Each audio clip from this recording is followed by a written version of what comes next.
আল্লাহ যা করে ভালোর জন্যই করে। আল্লাহ আমার গরিব বানাইছে, হয়তো বা ভালোর জন্য বানাইছি। अच्छा আমার এত বড় লোক হওয়ার জন্য চুল কেটে উঠছে কেন? আল্লাহ যে কুত্তারে কুত্তা বানাইছে, কই কুত্তা তো একবার বললো না আমার হাতি বানাইলো না কেন? কি একটা অবস্থা। আমি যেইভাবে কুচিং এ শিখাবো ওইভাবে টিকটক করবা। এখন আমার সাথে ওই একটা দাও। বিয়ের দিনে মাইয়া আনছে মাইয়া কালা মাইয়ার চেহারা দেখতে পোলা দেখে মাইয়ার ফেসবুকে ছবি দেখি চাঁদের মতো 2 লক্ষ ফলোয়ার আছে মাইয়া হরে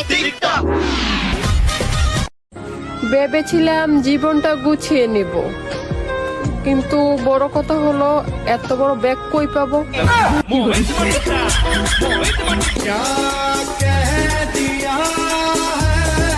যাওরা বেটাটা আজ পর্যন্ত কোনো জিনিস ঠিক মতো কিনতে পারলো না, একটা না একটা ঝামেলা বাঁধাবে। আরে ভাবি, ভাইরে বকাবকি করতেছেন কেন? কি করছে ভাই? দেখেন না অরুণ ভাই, একটা ম্যাক্সি কিনে আনছে, এত ঢোলা, ওর মধ্যে 2 জন ঢোকা যায়। আপনি এক কাজ করেন, ম্যাক্সির ভিতর আমারে ঢুকাই নেন, ফিটিংও হবে, মজাও পাবেন। বর্তমান পরিস্থিতি এমন হয়ে গেছে, বেশি কথা বললে মানুষ পাগল ভাবে, কম কথা বললে অহংকারী ভাবে, আর যদি কাজের কথা বলি তাইলে বলে স্বার্থপর স্বার্থপর। কি একটা অবস্থা কন্ত। এত ভাব মেরে কনে যাচ্ছ?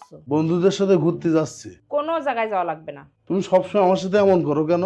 কি করি তোমার সাথে? কোনো জায়গায় জাতি দাও না, সবসময় প্রেশার ক্রিয়েট করো। আমার জীবনেও তো বিনোদনের দরকার আছে নাকি? ও, তোমার বিনোদনের দরকার? হ্যাঁ দরকার।